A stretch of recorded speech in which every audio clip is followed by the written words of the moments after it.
The air in the showroom of Green Valley Implement hung thick with the smell of new paint, fresh rubber, and the faint, clean scent of floor wax. It was a sterile smell, a world away from the honest funk of diesel, grease, and turned earth that clung to Earl Thompson's overalls. He stood like a weathered oak stump in a manicured garden, his muddy work boots leaving faint, apologetic smudges on the polished concrete floor. In front of him, a brand-new John Deere 4430 sat gleaming under the long fluorescent lights, its green hide so slick you could see your face in it. The tires were taller than his son, black and imposing, the lugs still bearing the little rubber hairs from the factory mold. "She's a beauty, isn't she, Earl?" Peterson, the dealership manager, ran a hand along the tractor's fender as if it were a prize-winning show horse. He was a man whose hands were always clean, his smile always wide.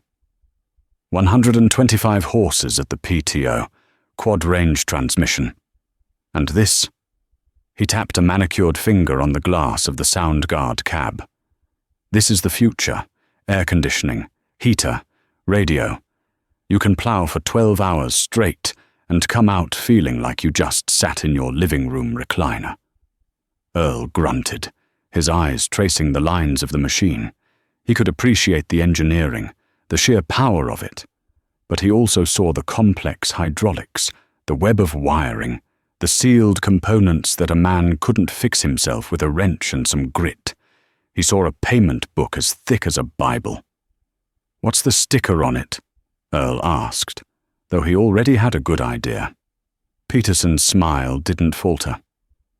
"Well, that's the best part. With your 40/20 as a trade-in, we can get you into this cab for a signature, and payments you'll barely even notice. The bank is eager to lend to farmers right now.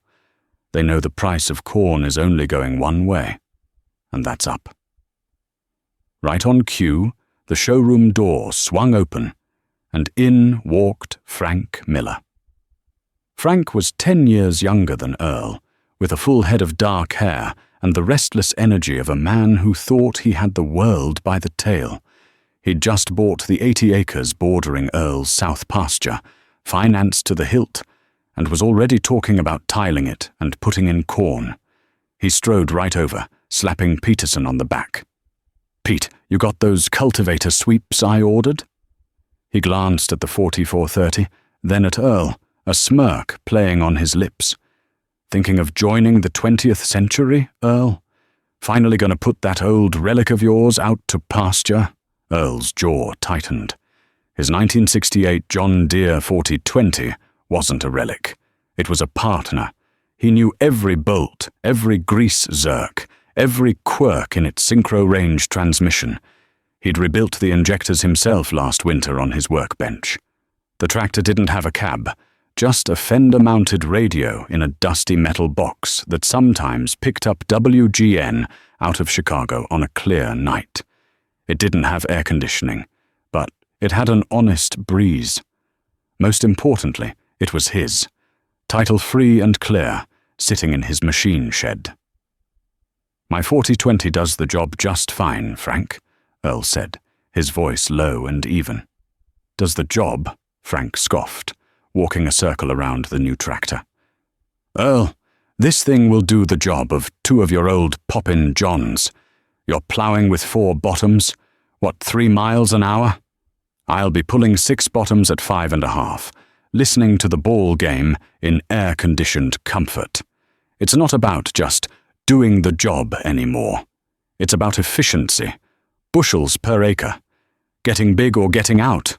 You've heard the men at the co-op." Peterson cleared his throat, sensing the tension.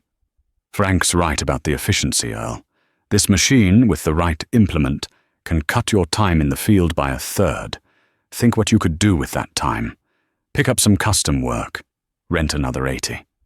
Or spend it fixing things I don't understand with money I don't have," Earl countered, his gaze fixed on Peterson. "What are you offering for my 4020? Peterson pulled a small notepad from his shirt pocket. We ran the numbers. It's a 68, side console diesel. Good rubber on it, I'll give you that. We can give you $5,000 on a trade. Earl felt a hot flush of anger. $5,000. For a machine that had been the backbone of his farm for 4 years, a machine he'd maintained like a hawk. He knew its true worth was closer to $7,000, maybe $8,000 if sold privately. The lowball offer was just bait for the loan. "And the note on this one?" Earl asked, gesturing to the 4430. "After your generous trade-in?" "We can stretch it out over 7 years," Peterson said smoothly. "Your payments would be low. With corn at $2 a bushel and heading for 3, this tractor will pay for itself in a couple of seasons." Frank laughed. "He's practically giving it away, Earl. You'd be a fool not to take it." That was it. The word fool hung in the clean, sterile air. Earl looked from Frank's smug face to Peterson's practiced smile. He saw the trap. It wasn't a green and yellow tractor they were selling him. It was a cage made of debt. A cage where the bank held the key, where one bad crop, one drought, one dip in the market, and they owned you. His father had farmed through the Depression.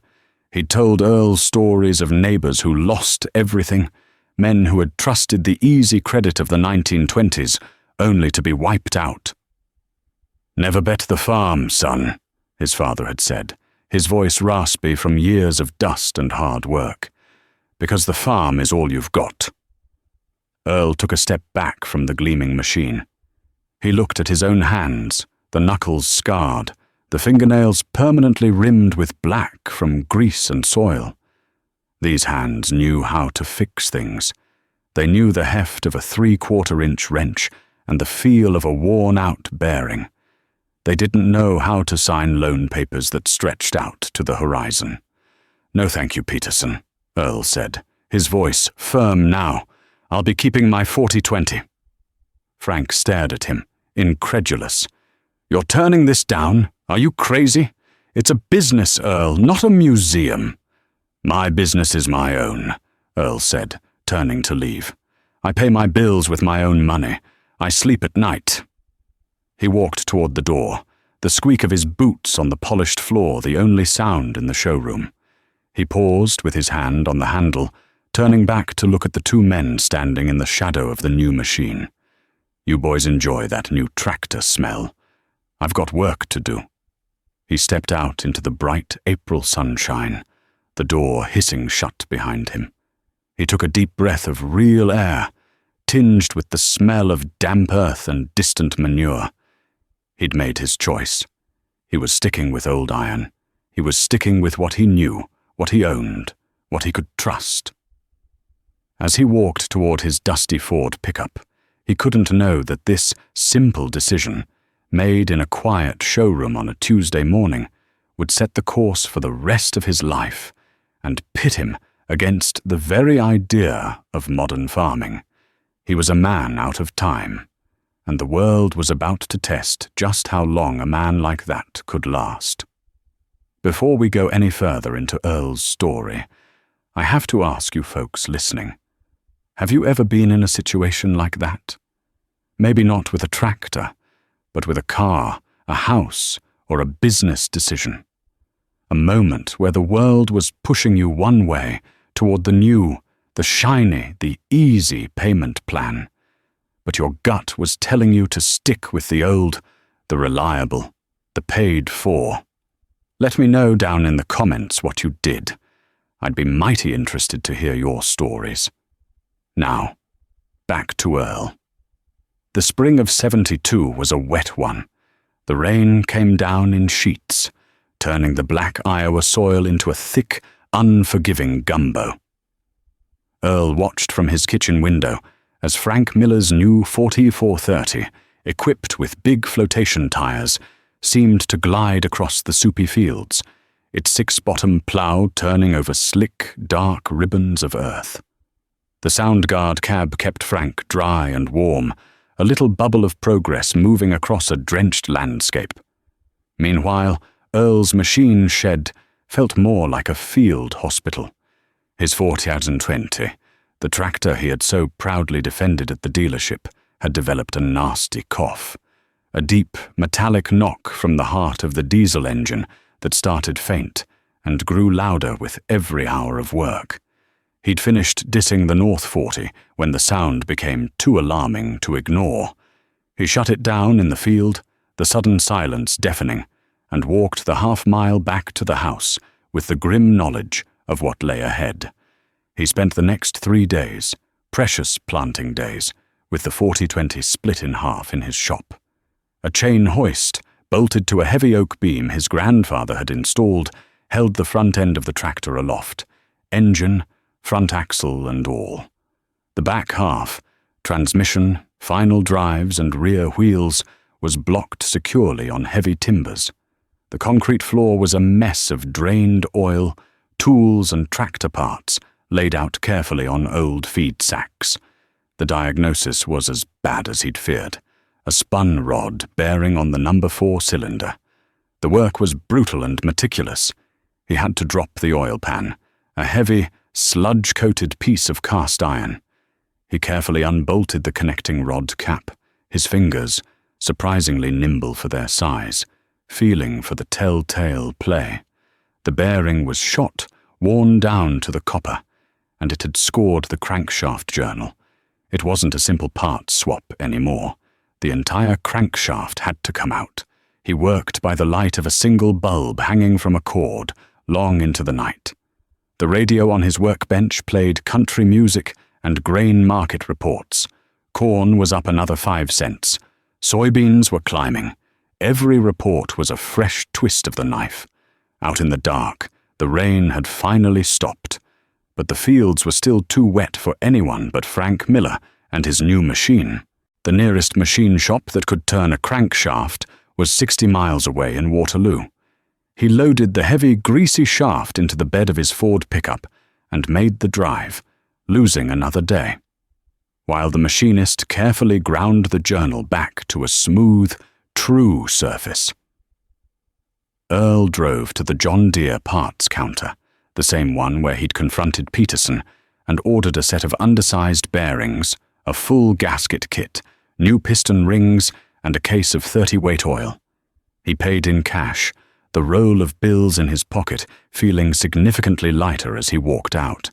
He avoided the showroom, cutting through the service bay to avoid seeing Peterson, or worse, Frank. Back in his shop, the reassembly began. He cleaned every part with diesel fuel until it shone, scrubbing away years of grime to reveal the clean steel beneath. He checked the ring gaps, plaster-gauged the new bearings to ensure the clearance was perfect. Not too tight, not too loose. It was a slow, deliberate dance of torque wrenches, feeler gauges, and patience. His back ached, his hands were raw, and the smell of solvent was so thick in the air it made his eyes water. One evening, his wife, Martha, brought him a plate of meatloaf and a glass of iced tea. She stood in the doorway of the shop, her arms crossed, watching him. She didn't say a word about the lost time, about the lights she could see burning in Frank Miller's fields all night long. She just watched him work, her presence a silent testament of support. "Almost there," he said, not looking up from threading a nut onto a rod bolt. "I know," she said. "The coffee's on when you're done." While Earl was covered in grease, the talk at the Co-op Cafe was all about Frank Miller. He was the golden boy, the prime example of the new breed of farmer. "Did you see the lights on at Miller's place last night?" one farmer would say over his morning coffee. "Must have planted 200 acres since the rain stopped." "That new 4430 is some machine," another would add. "Heard he's going to put in a big grain leg this summer." Talking about adding another 200,000 bushels of storage. Then the conversation would invariably turn to Earl. "Saw Earl Thompson's 4020 split in his shed yesterday," someone would mention, shaking his head. "Tough time for a breakdown. He's going to be planting corn in June at this rate." "Stubborn fool," the first farmer would mutter into his cup. Peterson offered him a heck of a deal on a new rig. Pride's an expensive crop to grow. The words got back to Earl, as they always did in a small town. He heard them from the mailman, from the fuel delivery driver, from the tone in the parts man's voice. He was being judged, weighed, and found wanting. He was the old man clinging to the past while the future was happening right across his fence line. The scorn stung more than he let on. It made him work harder, his movements more determined, fueled by a quiet, simmering anger. Finally, after a week of grueling work, the 4020 was whole again. He filled the radiator with fresh coolant, the crankcase with clean oil. He bled the fuel lines, cracking the injector nuts one by one until a clear stream of diesel squirted out. Then came the moment of truth. He climbed into the worn seat, turned the key, and pushed the starter button. The 24-volt starter whined. The big 6-cylinder diesel turned over once, twice, and then roared to life with a cloud of black smoke that quickly cleared to a clean, grey haze. He let it idle, his hand on the fender, feeling the vibration. The deep metallic knock was gone.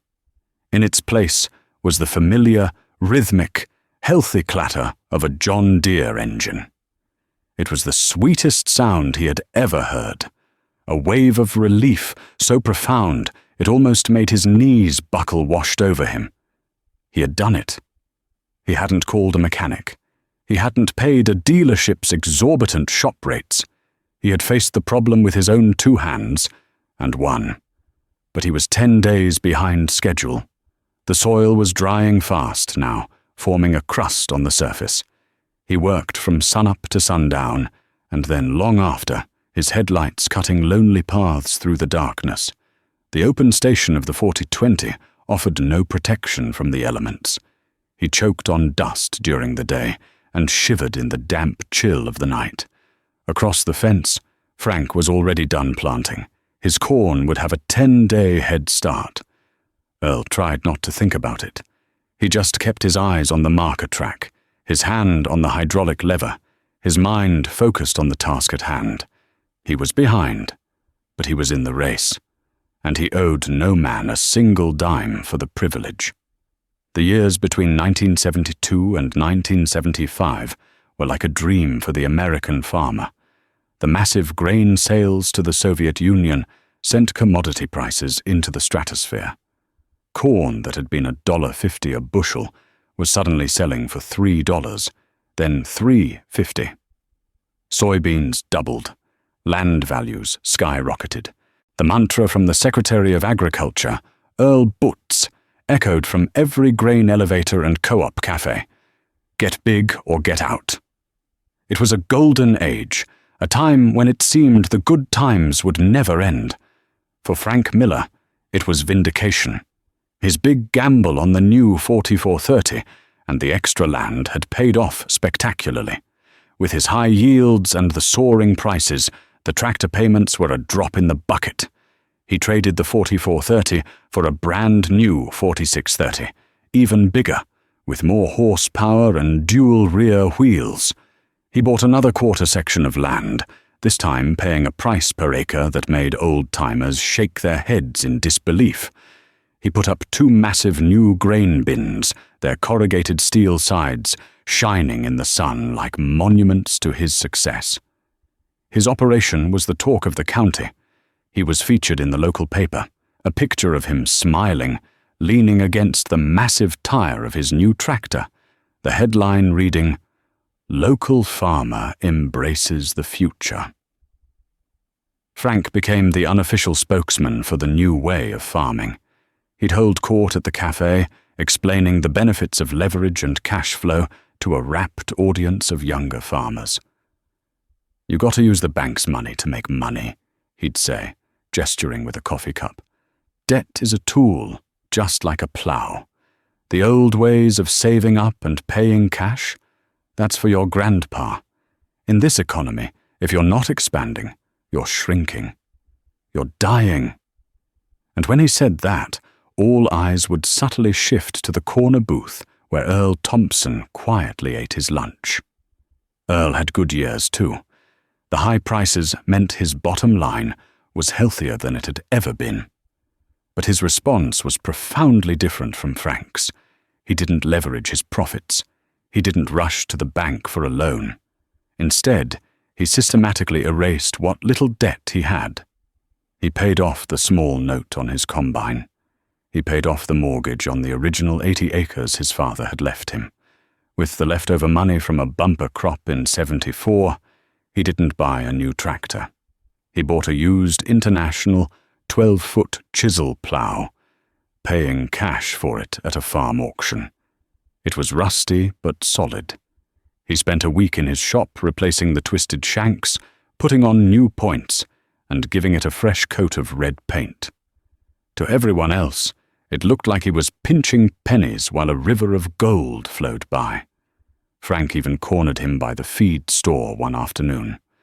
"Earl, I don't get you," Frank said, shaking his head. He was driving a new Chevrolet Silverado, while Earl's Ford was showing rust around the wheel wells. "You're sitting on a gold mine. You could buy that 160 acres south of you, get a new planter, double your operation overnight. The bank would give you the money in a heartbeat. The bank is happy to give you an umbrella when the sun is shining, Frank," Earl said calmly, loading a bag of seed corn into his truck. "They're the first to ask for it back when it starts to rain."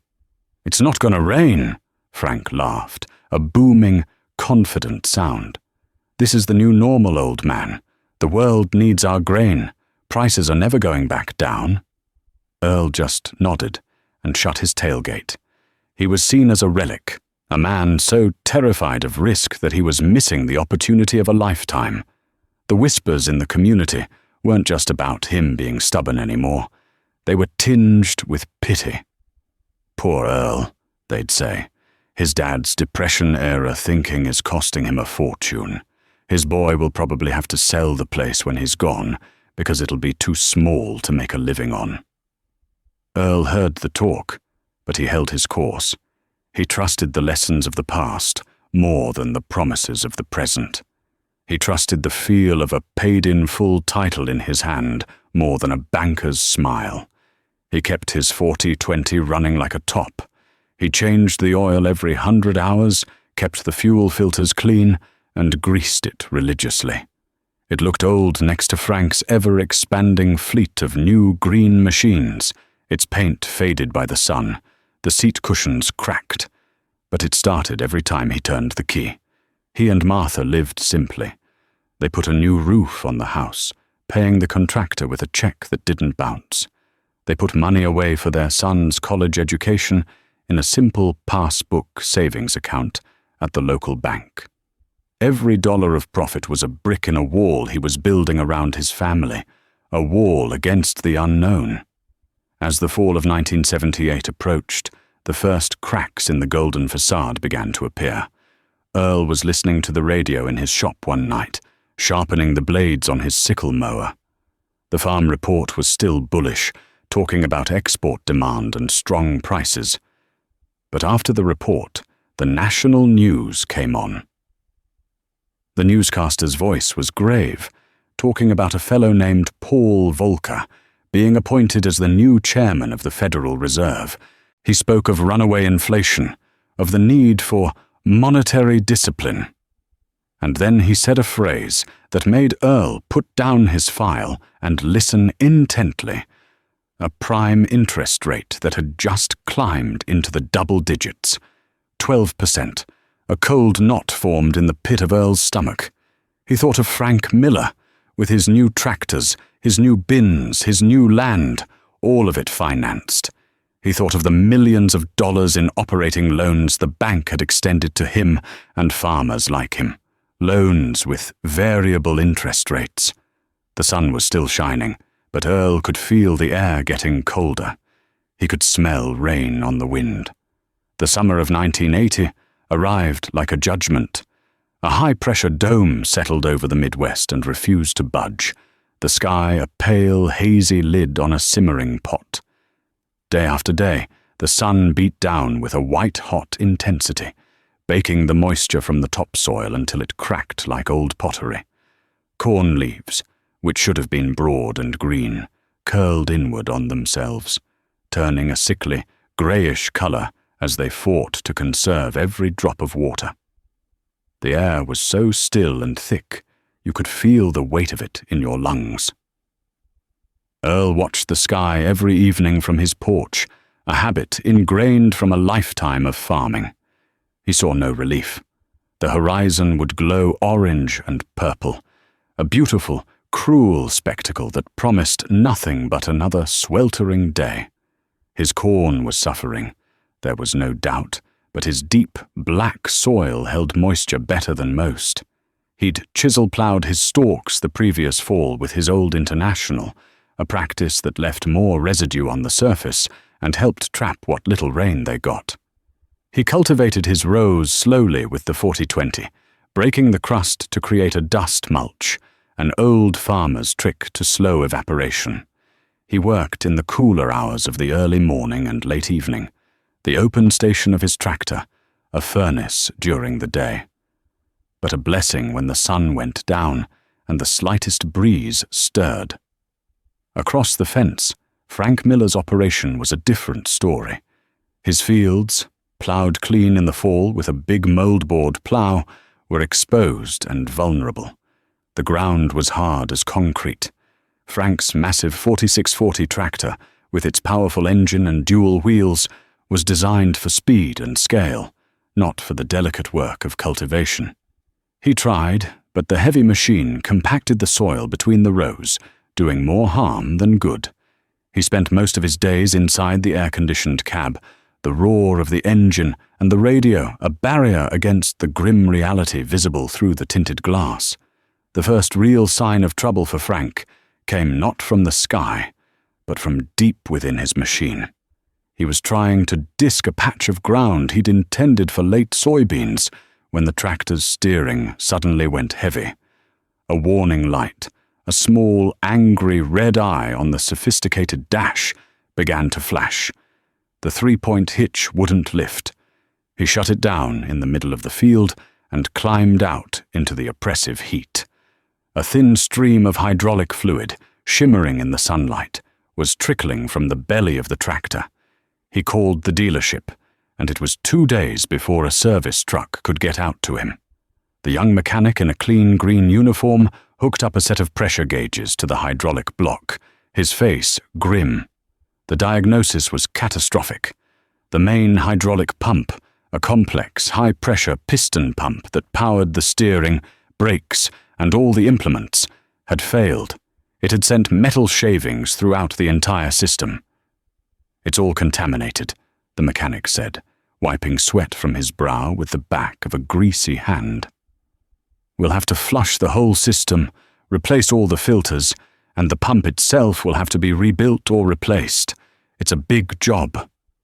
"How big?" Frank asked, his voice tight. "Pump alone is over $2,000, the mechanic said, avoiding eye contact. "Plus labor, flushing the system. You're probably looking at $4,000, maybe $5,000. And we're swamped. It'll be a week before we can even get it into the shop." $5,000. A week of downtime. Frank felt a wave of nausea.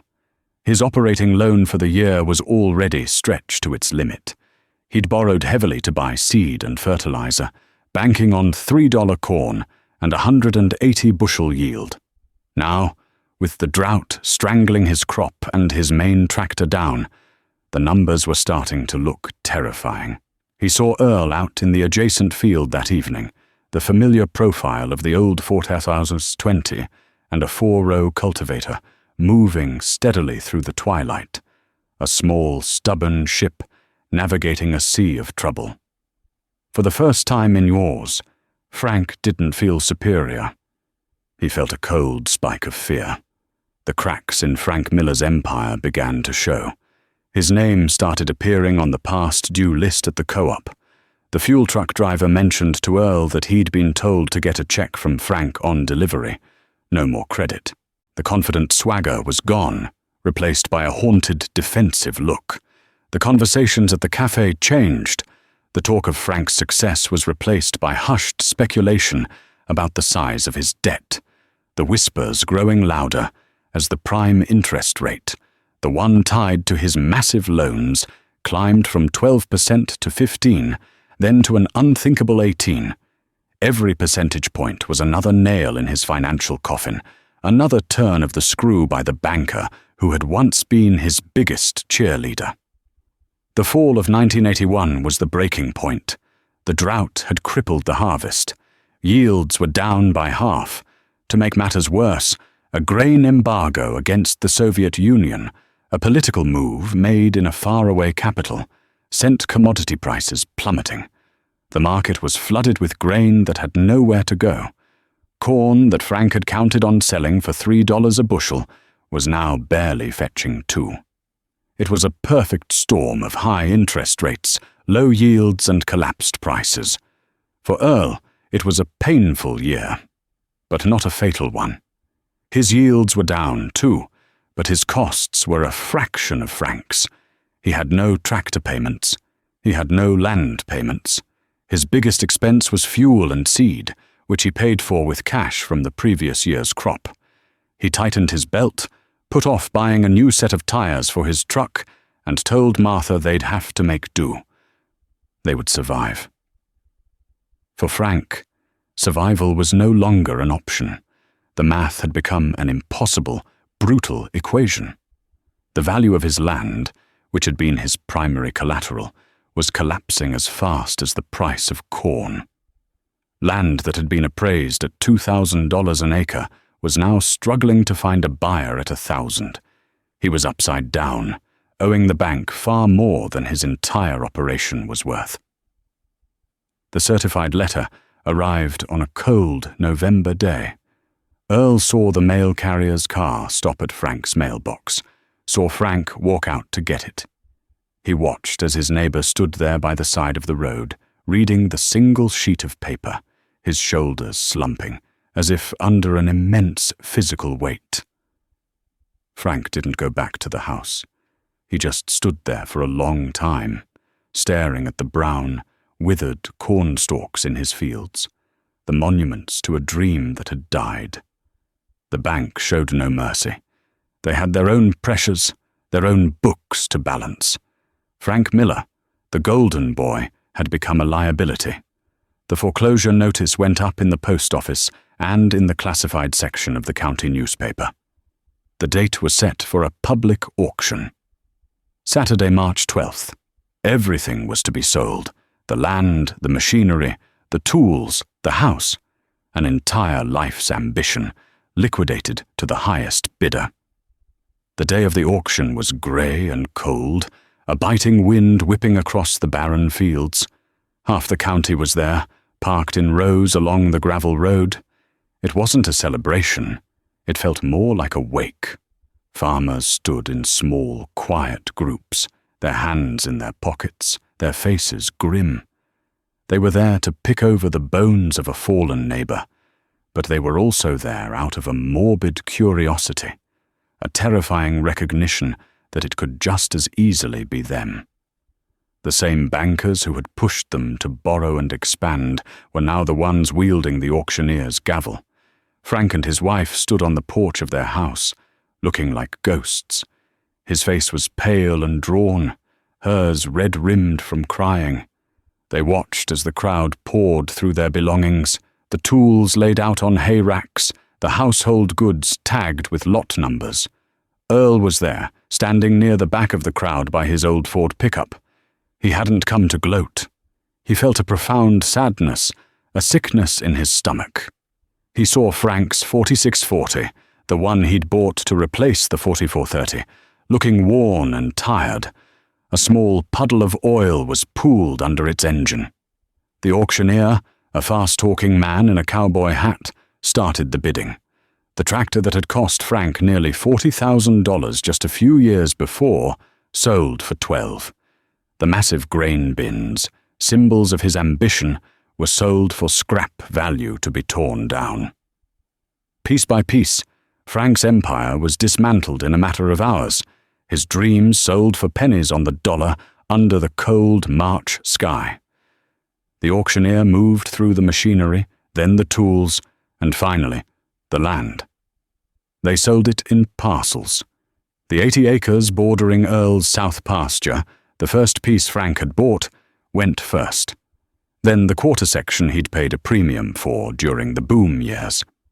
Finally, the auctioneer announced the last parcel. Lot number 214, the Home 80, ladies and gentlemen, includes the 2-story farmhouse, the machine shed, the barn, and 2 good grain bins. A fine piece of property. What am I bid? A silence fell over the crowd. This was different. This was the home. Bidding on another man's home felt like the final violation. The banker, standing next to the auctioneer, looked nervous. He needed to recoup as much as he could. "Do I hear 50,000? The auctioneer boomed, his voice sounding desperate. 50,000 to start? More silence. Then a clear, steady voice from the back of the crowd. 50,000. All heads turned. It was Earl Thompson. He stood by his truck, his expression unreadable, his gaze fixed on the auctioneer. A murmur went through the crowd. Frank looked up, his eyes meeting Earl's for a brief, stunned moment. Another farmer, a speculator from the next county over, bid 52. 55, Earl said immediately, his voice stronger now. The bidding went back and forth, but the speculator was cautious. The market was dead. Earl was not. He bid with a quiet, relentless determination. When the price reached 68,000, the speculator shook his head and dropped out. $68,000 once, the auctioneer cried. 68,000 twice. Sold for $68,000 to Earl Thompson. The gavel fell with a sharp crack that echoed in the cold air. Earl had just bought his neighbor's home. He ignored the stares and the whispers. He walked to the clerk's trailer, took out a worn checkbook, and wrote a check for the full amount from his savings account. He didn't have to sign a loan application. He didn't have to ask a banker for permission. He simply paid for it. Later that afternoon, after the crowds had dispersed, and all that was left were muddy tire tracks and the debris of a dismantled life, Earl walked over to the farmhouse. Frank was sitting on the porch steps, his head in his hands. Earl didn't say anything for a long moment. He just stood there, letting the silence stretch. Finally he spoke, his voice low and even. "Frank." Frank looked up, his eyes filled with a mixture of shame and defeat. "Come to kick me out, Earl? Come to enjoy the view?" "No," Earl said, shaking his head. "I came to make you a business proposition. I need someone to look after this place. I'll rent the house and the buildings to you and your family. $200 a month. You can stay as long as you like." Frank stared at him, his mouth agape. He couldn't comprehend it. "Why? After everything. After how I treated you. This isn't about you and me, Frank. It's about your wife and your kids. They shouldn't have to pay for the bank's mistakes, or yours." Earl paused, then added, "And I could use some help this spring. I'll pay you a fair wage. Planting season is just around the corner." Tears welled up in Frank Miller's eyes, the first he had allowed himself to shed all day. They weren't tears of self-pity, but of a profound, shattering gratitude. He couldn't speak. He just nodded, the silent acknowledgement of a kindness he had never expected, and felt he didn't deserve. The farm crisis of the 1980s reshaped the landscape of the heartland. For sale signs sprouted like weeds in front of farmhouses. The Green Valley Implement dealership, where Peterson had once preached the gospel of easy credit, went bankrupt, its showroom of shiny new tractors repossessed by the manufacturer. The community changed. The swagger of the boom years was gone, replaced by a hard-won caution. And Earl Thompson, the man they had once called a stubborn fool, was now regarded with a quiet reverence. He was a survivor. His stubbornness was now called wisdom. His frugality was now called foresight. He and Frank worked together for several years. The arrangement was awkward at first, but a quiet respect grew between them. Frank, humbled and stripped of his pride, became a good farmhand. He learned from Earl not just how to fix an engine, but how to manage risk, how to respect the land, and how to live within one's means. Eventually, Frank found a good job managing the local co-op, his hard-earned experience making him uniquely qualified to advise a new generation of farmers. He and his family stayed in the house, paying their modest rent on time every month. Time moved on. Earl grew older, his hair turning from grey to snow-white, his movements slower but still deliberate. His son David came back from college with a degree in agronomy, but, more importantly, with a desire to farm. He returned not to a struggling, debt-ridden operation, but to a stable, prosperous farm, free and clear of any bank's ledger. One crisp October afternoon, years later, Earl and a teenage David were in the machine shed. The old John Deere 40-house-20 sat in the center of the floor, its engine purring like a contented cat. They were doing a fall tune-up, changing the oil and filters, getting it ready for the chisel plow. "Grandpa," David said, wiping his greasy hands on a rag, "why do we still keep this old thing? We've got the bigger tractor now. It's got a cab, GPS, everything." Earl stopped turning the wrench on the oil filter canister and looked at the boy. He patted the faded green fender of the 40-20, his hand resting on the warm metal. "This tractor," he began, his voice raspy with age, "is more than just a machine. It's a lesson. Back in the 70s, everyone was buying new tractors, big as houses, all on borrowed money. The bankers were handing out loans like candy at a parade. They said we were fools if we didn't." He looked out the big open door of the shed, his gaze distant, seeing fields and faces from long ago. "They said this old tractor was a relic, said I was living in the past, but this tractor never sent me a bill in the mail. It never charged me interest. When it broke, I could fix it right here on this floor with my own 2 hands. It didn't own me, David. I owned it." He turned back to his grandson, his eyes clear and sharp. "Your generation, you've got all this amazing technology. But don't ever forget the difference between a tool and a master. A tool is something you hold in your hand. A master is something that holds you.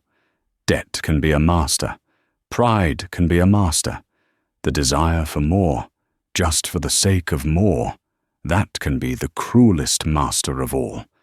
He picked up his wrench again. "Now hand me that new filter. This old girl has still got work to do." David looked at the old tractor in a new light.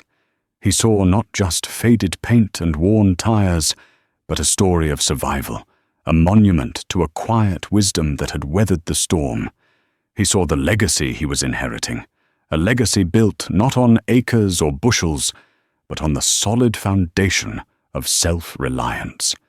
As the sun set, casting long shadows across the farmyard, the two of them finished their work. Earl climbed into the familiar seat, turned the key, and the old 6-cylinder diesel engine roared to life, its voice the same honest, powerful rhythm it had been for decades. He backed it out of the shed, the setting sun glinting off the weathered hood, a steadfast silhouette against the changing sky. He was just a farmer, on a piece of land he owned, with a machine he understood, a debt to no one but the earth itself. And he was free.